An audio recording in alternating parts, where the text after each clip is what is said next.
Hello বন্ধুরা, কেমন আছো তোমরা সবাই? আশা করি অনেক অনেক ভালোই আছো। আর তোমাদের ভালোবাসায় আমিও অনেক ভালো আছি, কারণ তোমরা আমাকে যে পরিমাণে ভালোবাসা দিয়েছো এবং সাপোর্ট দিয়েছো তা আমি কোনোদিন ভুলতে পারবো না। তাই তোমাদেরকে মজা দেওয়ার জন্য আবারও একটি নতুন গল্প নিয়ে হাজির হলাম। গল্পটি শোনার মতো, আশা করি তোমাদের দাঁড়িয়ে যাবে এবং তোমরা হাতের কাজ করতে সবাই হেডফোন নিয়ে বসে যাও।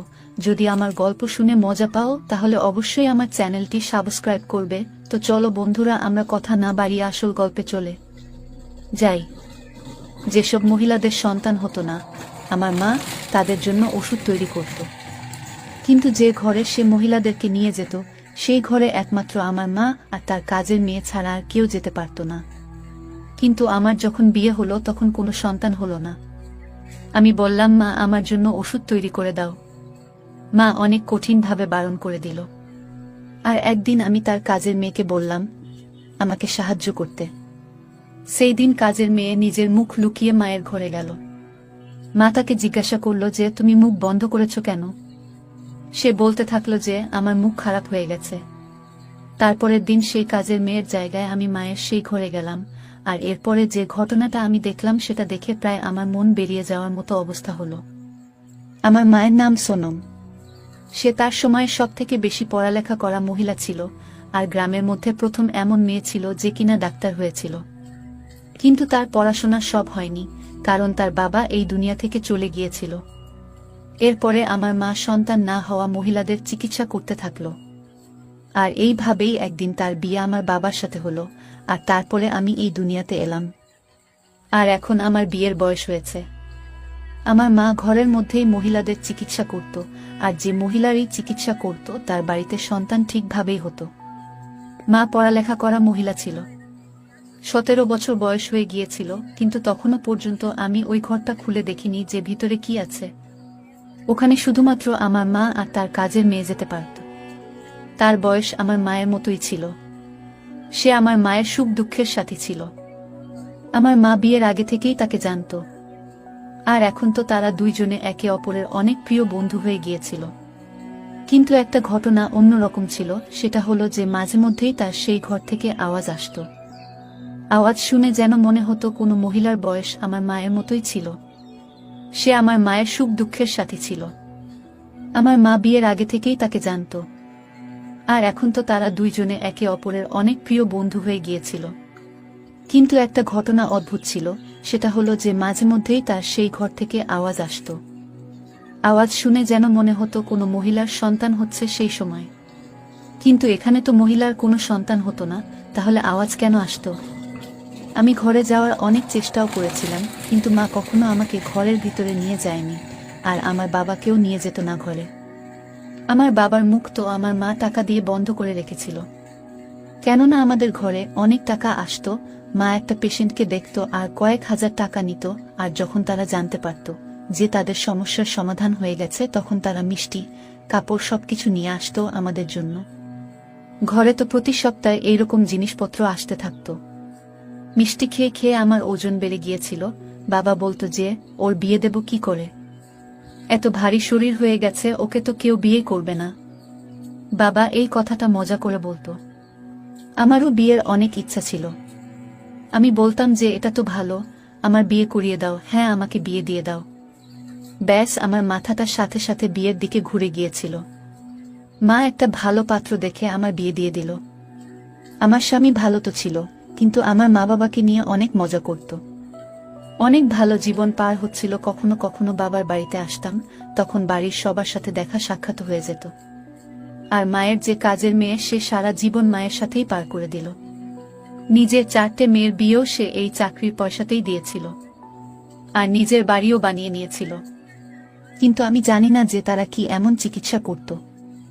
আমার মা একটা বড় মেশিন কিনে এনেছিল, অনেক দামি মনে হচ্ছিল। এটা মায়ের ঘরের বাইরে পড়েছিল, কেননা ওটাকে ভিতরে নিয়ে যাওয়ার জন্য লোকের প্রয়োজন ছিল। আমি মাকে জিজ্ঞাসা করলাম যে এটা কি। মা বলেছিল যে এটা মেডিকেলের ডাক্তারদের একটা বড় মেশিন। আমি জিজ্ঞাসা করলাম যে তুমি এই মেশিন দিয়ে কি করবে? তুমি তো চিকিৎসা করো, অপারেশন তো করো না। কিন্তু মা বলল যে এই মেশিনটা আমার অনেক দরকার, আর আমাদের কাজটাও আরো ভালোভাবে হতে পারবে এই মেশিনের জন্য। আমি বললাম যে তুমি এত পয়সা রোজগার করে কি করবে? অনেক তো করলে মা, এবার তুমি একটু আরাম করো। মা বলতে থাকলো, পয়সা ছাড়া জীবন কি হয়? পয়সা তো এমন জিনিস যেটা প্রতিদিন প্রয়োজন হয়। আমার শ্বশুরবাড়িতে আমার স্বামীর বোনের সন্তান হচ্ছিল না। সেই বিষয়ে যখন আমি জানতে পারলাম, আমি বললাম যে আমার মা এই পৃথিবীর সকল জায়গায় চিকিৎসা করে বেড়াচ্ছে। তোমারও করে দেবে, কিন্তু চিকিৎসা অনেক দামি, চিকিৎসায় অনেক খরচ হয়। আমাদের থেকে তো পয়সা নিও না। আমরা তো তোমাদের আর শ্বশুর বাড়ির আত্মীয় হই, আমরা তো তোমাদের সম্পর্কে কেউ হই। যখন কিনা সে আমাদের কেউ ছিল না, সে তো ছিল দূর সম্পর্কের, আমার স্বামীর বোন ছিল। কিন্তু আমার শাশুড়ি বলেছিল যে তোমার মাকে বলো যে এর চিকিৎসা ফ্রিতে করে দিতে, কেননা মেয়ের শ্বশুর বাড়ির ব্যাপার তো। আর এখন ব্যাপারটা আমার শ্বশুর বাড়িরই হয়ে গিয়েছিল, কারণ এই প্রথমবার আমার শাশুড়ি আমাকে কোনো কথা বলেছিল বা আমাকে কোনো কাজ করতে বলেছিল। আমি যখন মাকে বললাম তখন মা বলল যে তুমি কি পাগল হয়ে গেছো, জানো কত পয়সা খরচ হয় এই চিকিৎসা? আমি মাকে বললাম যে কোনো ব্যাপারে পয়সা খরচ হয়, শুধুমাত্র ওষুধ দিতে হয় তো। চুপ করে দিয়ে দাও, এটা তো আমার মান সম্মানের প্রশ্ন। এখানে মা অন্য রকম একটা কথা বলল। মা আমাকে বলল, এইভাবেও কিন্তু তোমার মান সম্মান নষ্ট হতে পারে। আমি বললাম, তার মানে? কেন খারাপ হবে মান সম্মান? মা বলল, যদি তার চিকিৎসা করি আর তার যদি কোনো লাভ না হয় তখন। আমি বললাম, মা তুমি যার যার এখনো পর্যন্ত চিকিৎসা করেছ তারা প্রত্যেকেই তো লাভ হয়েছে, তাহলে আমার শ্বশুরবাড়ি আত্মীয়র কেন লাভ হবে না? আমি অনেক কষ্ট করে মাকে রাজি করালাম। আমার বাবাও বলল যে মেয়ের শ্বশুরবাড়ির ব্যাপার। আমার মা আমাকে বকল আর এটাও বলল, আর কখনো আমার সাথে এই ব্যাপারে কথা বলতে যেও না। যদি তুমি নিজের পেশেন্ট নিয়ে আমার কাছে চিকিৎসার জন্য আসতে থাকো তো আমি একদম চিকিৎসা করব না। আমি বললে আমাকে মা বকল। বাবা যখন বলল, মা রাজি হয়ে গেল চিকিৎসা করতে। আমি বাবাকে বললাম, মা তো আমার কোনো কথা শুনল না। বাবা বলল যে রাত দিন লোকের চিকিৎসা করে করে পাগল হয়ে গেছে, সব সময় ওই ঘরেই ঢুকে থাকে। আমি জিজ্ঞাসা করলাম যে তুমি কি কখনো ওই ঘরে গেছ? বাবা তখন বলতে থাকলো, যখন ওই ঘরটা তৈরি হচ্ছিল তখন আমি গিয়েছিলাম, তারপর থেকে আর যাইনি। কিছুই নেই ওই ঘরে, শুধুমাত্র এই ডাক্তারের জিনিসপত্রই আছে। ওখানে একটা টেবিল আছে আর 2-4টা আলমারি আছে। কিন্তু যদি ঘটনাটা এটাই হয় তাহলে মা সেখানে কাউকে যেতে দেয় না কেন? আমার স্বামীর বোনের চিকিৎসা হয়ে গেল। আমি তাকে জিজ্ঞাসা করেছিলাম, তোমাকে কোথায় বসিয়েছিল? আমাকে বলল যে ঘরের ডাইনিং রুমে বসিয়েছিল। আমি বললাম যে তোমাকে ঘরে নিয়ে যায়নি। সে বলল যে না, আমাকে তো কোনো ঘরে নিয়ে যায়নি। 2-4টে টেস্ট করালো আর তারপর চিকিৎসা শুরু করল। ওষুধ লিখে দিয়ে দিল, বলল যে যদি কপালে থাকে তাহলে সন্তান হবে, না হলে এর কোনো চিকিৎসা নেই। আমি অবাক হয়ে গেলাম। আমার মা পৃথিবীর সবার চিকিৎসা করছে, আর এটা হতেই পারে না।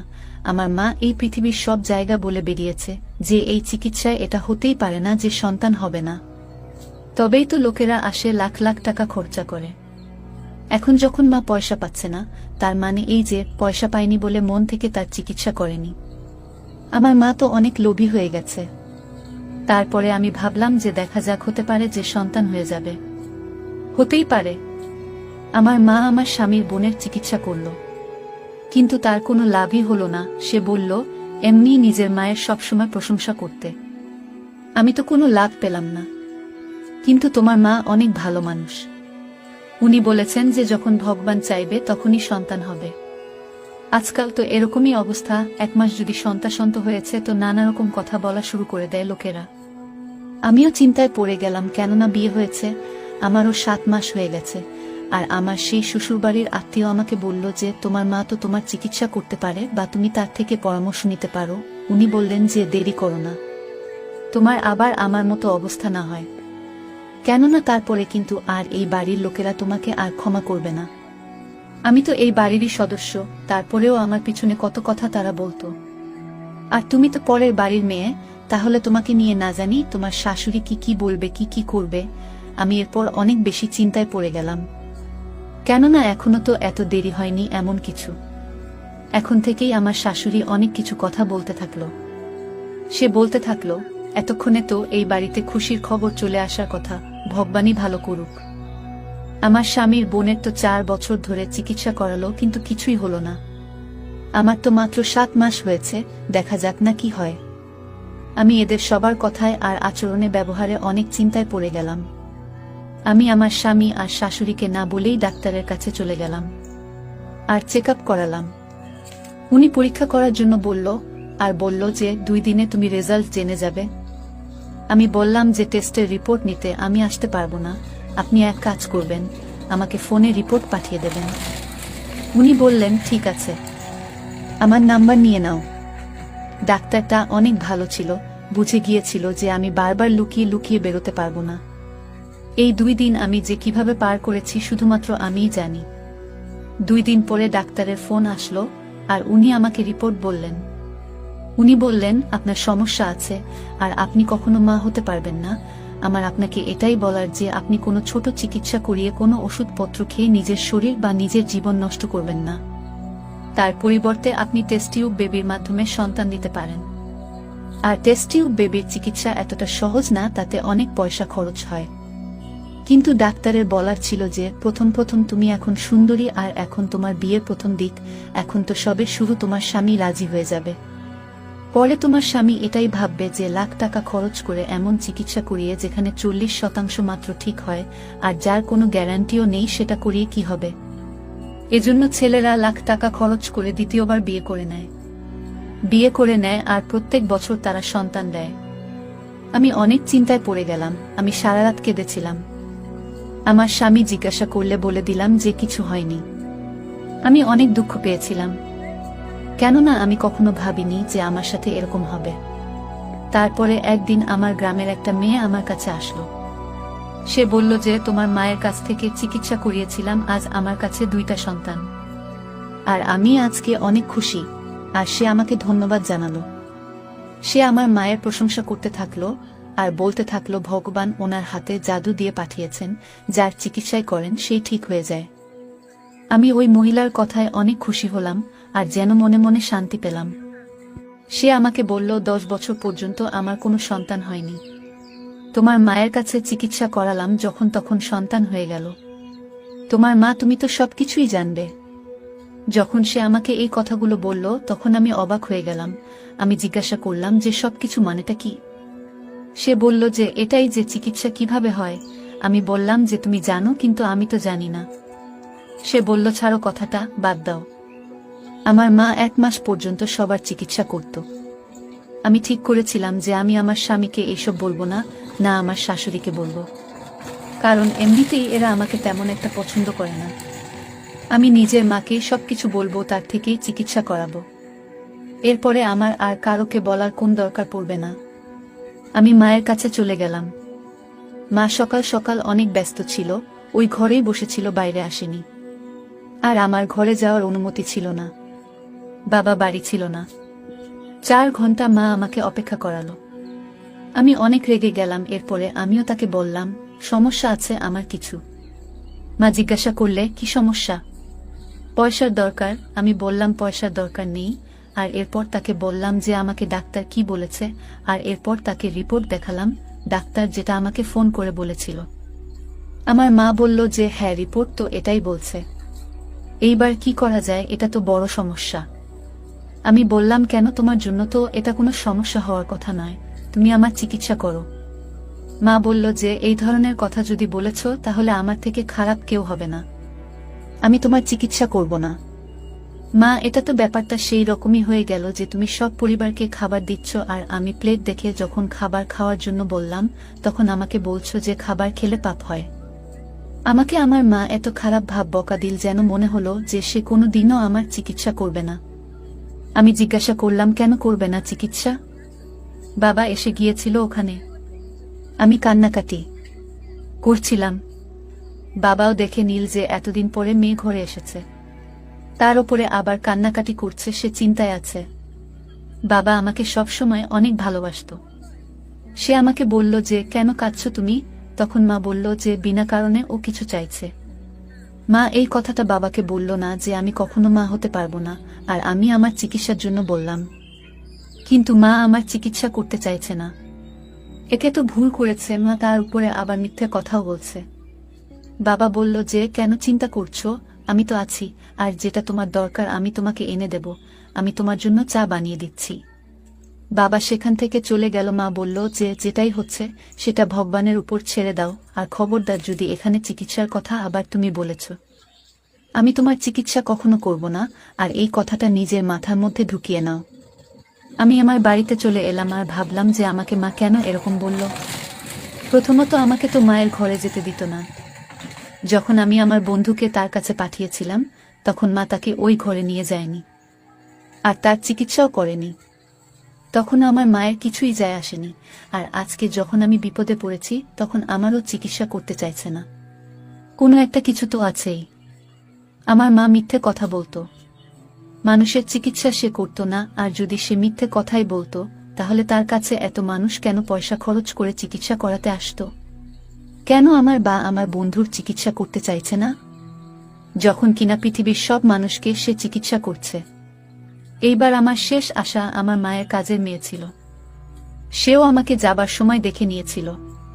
পরের দিন আমাকে ফোন করে জিজ্ঞাসা করল, তোমার কি সমস্যা হয়েছিল, তুমি কেন কাঁদছিলে? সেও আমাকে মায়ের মতো করেই লালন পালন করেছিল ছোট থেকে। আমার খেয়াল রাখত। মা তো সারাদিন নিজের কাজে ব্যস্ত থাকত। আমি তাকে সবকিছু বলে দিলাম। আমি তার ঘরে গেলাম, আমি বললাম আমাকে সাহায্য করো। সে বলল যে আমি তোমাকে সাহায্য করব না, কারণ এই কাজটা আমার ভুল মনে হয়। আমি বললাম যে তার মানে? সে বলল যে তার মানে আমি তোমাকে বলবো না। তারপরের দিন সে মায়ের কাছে মুখ বন্ধ করে চলে গেল। সে মা জিজ্ঞাসা করল, তুমি মুখ বেঁধে এসেছো কেন? তখন সে মিথ্যা কথা বলল যে তার মুখ নষ্ট হয়ে গেছে, এজন্য সে মুখ বেঁধে এসেছে। অদ্ভুত একটা দাগ হয়ে গেছে, আর মুখে ওষুধও দিয়েছে। মা কাজে ব্যস্ত হয়ে গিয়েছিল। এরপরে সে আর দ্বিতীয়বার এক কথা জিজ্ঞাসা করেনি। আমাকে কাজের মেয়েটা বলল, কাল তুমি মুখ বেঁধে দিয়ে যাবে। আমি মুখ বাঁধার কারণ প্রথমেই বলে দিয়েছি, এজন্য তোমাকে সে কিছুই জিজ্ঞাসা করবে না। আমি বললাম যে আমার অনেক ভয় হচ্ছে, কিন্তু সে আমাকে সবকিছু বলল, তোমাকে এই করতে হবে, আর তোমাকে গিয়ে দাঁড়িয়ে থাকতে হবে। কোনো প্রশ্ন জিজ্ঞাসা করলে মাথা নাড়িয়ে জবাব দিয়ে দিও। কাল এমনিতেও সেই রকম কাজ কিছু নেই, একটাই রোগী আছে, তারই অ্যাপয়েন্টমেন্ট আছে, তো তুমি নিজেই সব জানতে পেরে যাবে। তুমি সবকিছু প্রশ্নের উত্তর পেয়ে যাবে। আর তোমার মা যখন সবকিছু জানতে পেরে যাবে তাকে বলে দিও যে আমি সারা জীবনের জন্য এই কাজ ছেড়ে চলে যাচ্ছি, আর আমার এই কাজ করার কোনো প্রয়োজন নেই। এই কাজে অনেক পয়সা রোজগার করা যায়, কিন্তু অনেক সমস্যা হয়। আমি মুখ বেঁধে পরের দিন চলে গেলাম। মা কোনো কথা জিজ্ঞাসা করল না। ঘরটার ভেতর থেকে দেখলাম সব অপারেশন থিয়েটারের মতো পরিবেশ ছিল। বড় বড় মেশিন পড়েছিল। যখন কিনা বাবা বলেছিল যে একটা বিছানা আর কয়েকটা আলমারি আছে ওখানে। একটা মহিলা আসলো, সে বলল যে তার আমার সাথে দরকার আছে। মা বলল, তুমি ওর রিপোর্টটা দেখে নাও। আমি যখন তার রিপোর্ট পড়লাম তখন ওই একটা কথাই লেখা ছিল যে সে কখনো মা হতে পারবে না, আর তাকেও বলা হয়েছিল যে সে যেন টেস্ট টিউব বেবির মাধ্যমে সন্তান নেই। এইসব কথাই লেখা ছিল। তাহলে কি মা এইসব কাজ করত? কিন্তু কিভাবে করে মা? মা তো ডাক্তার না। মা সেই মহিলাকে জিজ্ঞাসা করল, তুমি কি নিজের ইচ্ছায় এইসব করতে চাও? সে বলল, আমি আর ঘরে কারোর কথা শুনতে পারবো না, কারোর অপমান শুনতে পারবো না। আমি জানি যে এই সন্তানটা আমার স্বামীর নয়, অন্য কোনো লোকের। কারণ আমি যখন মা হয়ে যাব, যখন সন্তান হয়ে যাবে, সবাই এটাই ভাববে যে এটা আমার স্বামীর সন্তান। আমি যে সন্তান হয় না, এটা শুনে শুনে আমি পাগল হয়ে গেছি। আমি নিজের মুখে হাত দিলাম ভয়ে। এর মানে মা টেস্ট টিউব বেবির কাজ করে।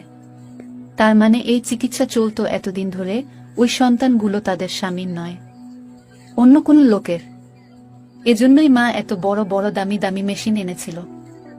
আর অবাক হওয়ার মতো ব্যাপার হলো, মহিলারা নিজেরা নিজেরা এই কাজের জন্য রাজিও হয়ে যেত। এই গ্রামটা একটা ছোট গ্রাম। এখানকার গ্রামের লোকেদের মধ্যে এত বুদ্ধি কোথায়? এজন্যই তারা রাজি হয়ে যায়। অথবা সন্তান না হওয়াটা, এই কথাটা শোনার ভয়ে, বা যে মহিলাদের সন্তান হয় না এর জন্য তাদের উপর যে কাজ করা হয়, যে কথা শোনানো হয়, তাই তারা এই কাজ করতে রাজি হয়ে যায়। তখন সেই মহিলা চলে গেল। আমি নিজের মুখ খুললাম, আর আমার মা অবাক হয়ে উঠল, আর বিরক্ত হয়ে গেল, রেগে গেল। এই জন্যই আমার মা আমার চিকিৎসা করতে চাইছিল না, কেননা সে চাইতো না যে আমি আমার স্বামীর ছাড়া অন্য কারোর সন্তানকে এই পৃথিবীতে নিয়ে আসি, যাকে আমি জানি না পর্যন্ত।